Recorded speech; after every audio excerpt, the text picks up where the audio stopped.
Trees are not solitary beings. They form complex networks underground through their roots. This interconnectedness allows them to share nutrients, much like a family caring for one another.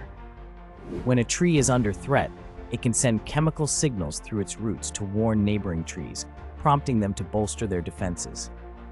Additionally, trees can transfer essential nutrients to those in need, ensuring the survival of weaker or younger trees. This remarkable communication system highlights the importance of community in nature.